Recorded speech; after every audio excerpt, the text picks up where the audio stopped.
Mr. President, Dr. Biden, Madam Vice President, Mr. Emhoff, Americans, and the world. When day comes, we ask ourselves, where can we find light in this never-ending shade? The loss we carry, a sea we must wade. We've braved the belly of the beast. We've learned that quiet isn't always peace, and the norms and notions of what just isn't always just is.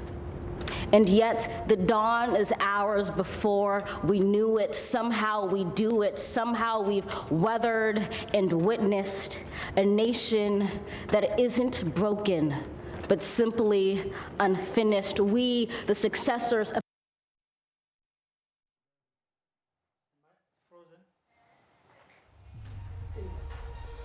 Well, we do apologize once again for that break in transmission. We'll take you back to Washington, D.C. as soon as we get that feedback. But Joe Biden is officially the president of the United States, being sworn in just a bit earlier on.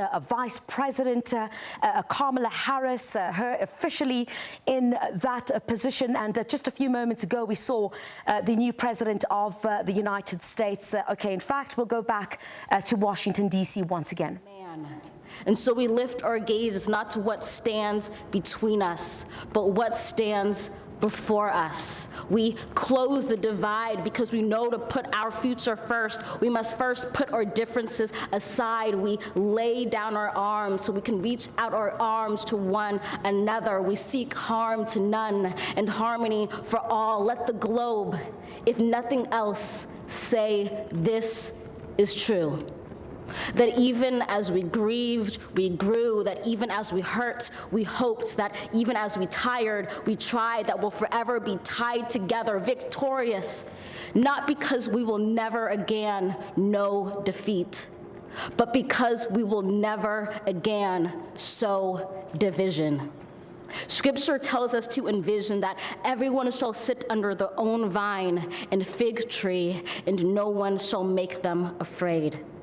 If we're to live up to our own time, then victory won't lie in the blade, but in all the bridges we've made. That is the promised glade, the hill we climb, if only we dare it, because being American is more than a pride we inherit. It's the past we step into and how we repair it. We've seen a force that would shatter our nation rather than share it, would destroy our country if it meant delaying democracy. And this effort very nearly succeeded. But while democracy can be periodically delayed, it can never be permanently defeated.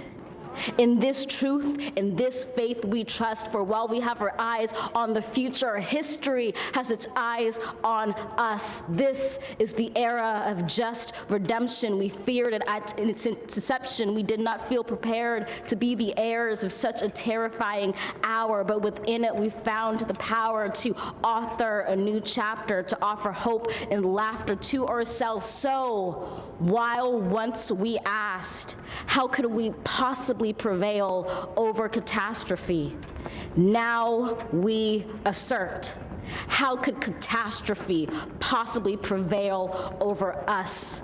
We will not march back to what was, but move to what shall be, a country that is bruised but whole, benevolent but bold, fierce and free.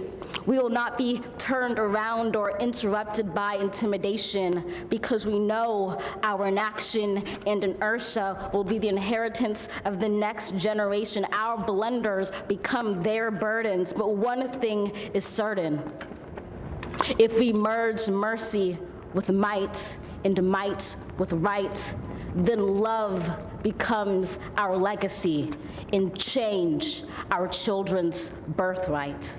So let us leave behind a country better than the one we were left. With every breath from my bronze-pounded chest, we will raise this wounded world into a wondrous one. We will rise from the gold-limbed hills of the West. We will rise from the wind-swept Northeast, where our forefathers first realized revolution. We will rise from the lake-rimmed cities of the Midwestern states. We will rise from the sun-baked South. We will rebuild, reconcile, and recover in every known nook of our nation, in every corner called our country. Our people, diverse and beautiful, will emerge battered and beautiful. When day comes, we step out of the shade of flame and unafraid. The new dawn blooms as we free it. For there is always light if only we're brave enough to see it, if only we're brave enough to be it.